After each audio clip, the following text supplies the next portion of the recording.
What's going on, YouTube? Brian Show here, the best in the business you dig. And this is a review of Californication season 1 through 4. And to sum it up, it's a it's a different show. It's a different show. By that is, it's very, very, very.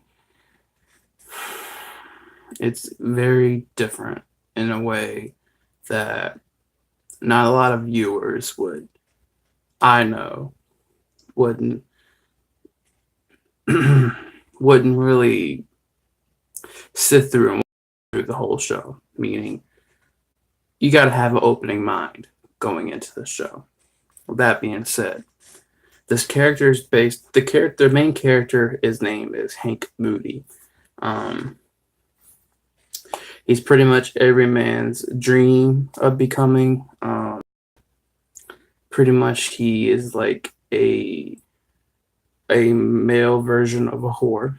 Um, pretty much, but he does have someone in his life. Well, someone that he loves, which would be Karen, and he has a daughter named Rebecca, and he has a good friend, best friend, but also agent named Charlie. And Charlie has a girlfriend named, not girlfriend, wife. God, I forgot her name. But so throughout this whole 4 seasons so far that I'm watching, because I have nothing else to watch, and I'm kind of like binge watching these shows on Netflix, which is not a Netflix original. It's a Showtime original, but they have shows on there that's not Netflix original, but you can watch still. Um, yeah, so season 1, it was all right. Pretty much, Hank is pretty much writer's block.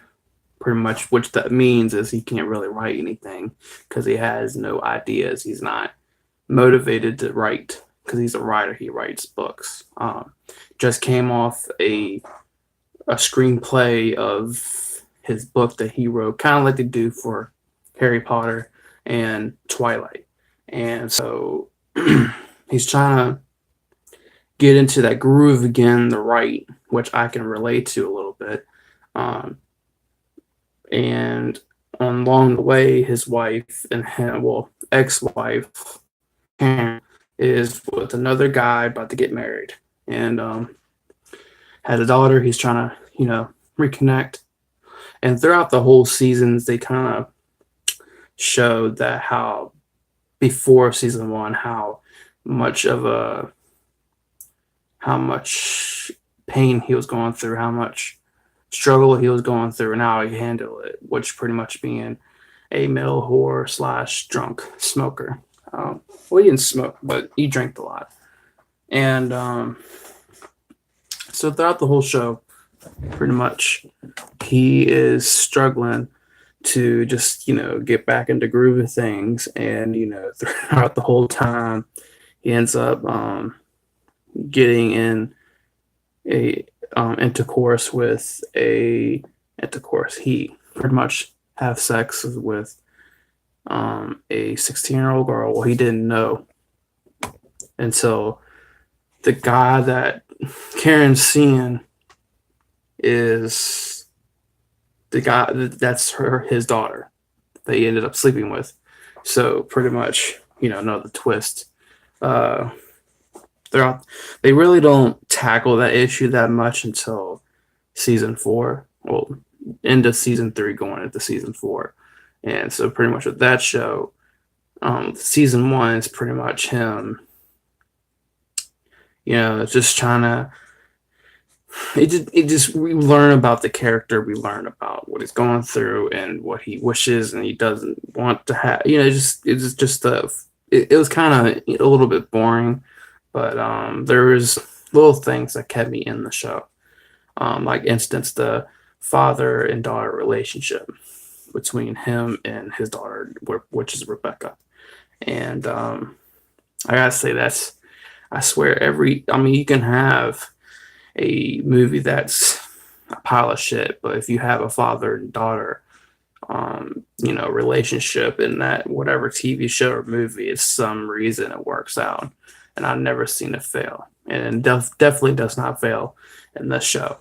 And he's just trying to have that family again. He's trying to have his wife, the love of his life, his daughter, trying to have all that life again. Just not really just forever. But in the same way, he's kind of fucking it up. You know, sleeping with all these women. So with that being said, at end of season 1, it is the wedding day, and Karen is having second thoughts. And to sum it up, she ends up jumping into Hank's car, riding away from the wedding. The typical, leaving the groom and going with another guy, driving off into the moonlight with their daughter. And season 1 ends. Season 2 picks up right after that, like about a couple months, I believe. And which I didn't notice, and I'll get to season 4 later, but they really just kind of take they don't like the shows around that time. Every season is like a different year, and in that reality setting. With this show, from season 1 to season 4, it's the same year, and then they skip. Well, I think they skip ahead 2 years and it comes back to where you're at now with the season 5, which I'm at right now, which would be it came out 2012. So I always look for that stuff. That's anyway. Season 2 is he gets involved with this rock star and ends up fucking up the relationship in the end with him and Karen. They're getting it along, and he ends up finding another woman, and how that story plays out. And so he has to write pretty much a book about this, rock star, pretty much. And in the end, he ends up dying. And he ends up finishing the book. And towards the end of the book, hold up one second.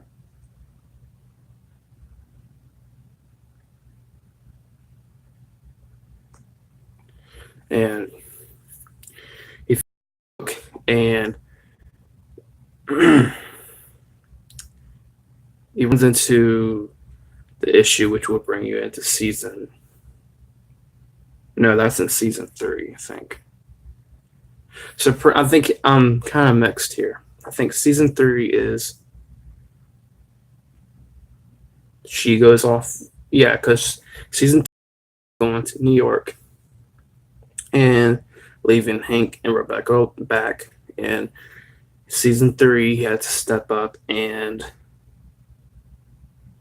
because he dies, and then Karen ends up leaving. Then season 3, he kind of has to step up to be a father more, because she's gone, and to take care of her, make her lunch, make dinner for her, typical father stuff. So with that being said, and I'll get into the whole Charlie and his wife. To sum it up, pretty much, he ends up fucking it up, sleeping with another woman, and wanting all this sexual fantasy and all this. It's very sexually based in the show. And like I said, you got to have an open mind with everything it comes with this show. And, this whole show, I've seen scenes of the show before throughout the years, and I never really picked up on it. I felt like it was just a show about sex, pretty much. But and kind of like down for me, like as in my judgment call, because when I'm getting into the show, it wasn't until season 3 kind of hit home for me. It kind of almost got me in tears a little bit. Season 3, at the end of season 3, because he's just getting his life together.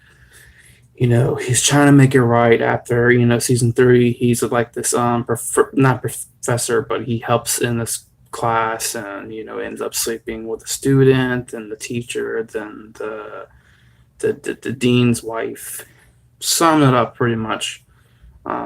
He ends up trying to breaking it off with all of them, but all comes back to bite him in the ass. And there's this one scene where all of them come together in this apartment where, he wakes up with his friend Charlie, and no, Charlie shows up, and pretty much all of them scene where they all show up the front door and shit like that. And what reminded me with that show, the dean's wife, the teacher, then the student shows up and everything. And with that being said, what reminded me about that scene, it reminded me of the show Three's Company and how it was a knock on the door, people coming in, a drama, stuff like that. And I thought that was kind of a homage or kind of like salute to that, because it reminds me a lot, and the show is based around the same setting of that show anyway, so it's kind of similarities there. And then towards season three, and he's having this dream in the pool about drowning, dealing with all this. He doesn't want his wife and really his daughter to look at him as just this bum, this male whore. He wants to be a good role model, and in the end, basically his moral aspect, his morals just kicking in, his the voice in his mind talking to him, pretty much saying, "Hey, that you need to straighten it up." It gets sad really towards the end, where he ends up having to confess to Karen because Mia, I think her name is the one he ended up sleeping with, a 16-year-old.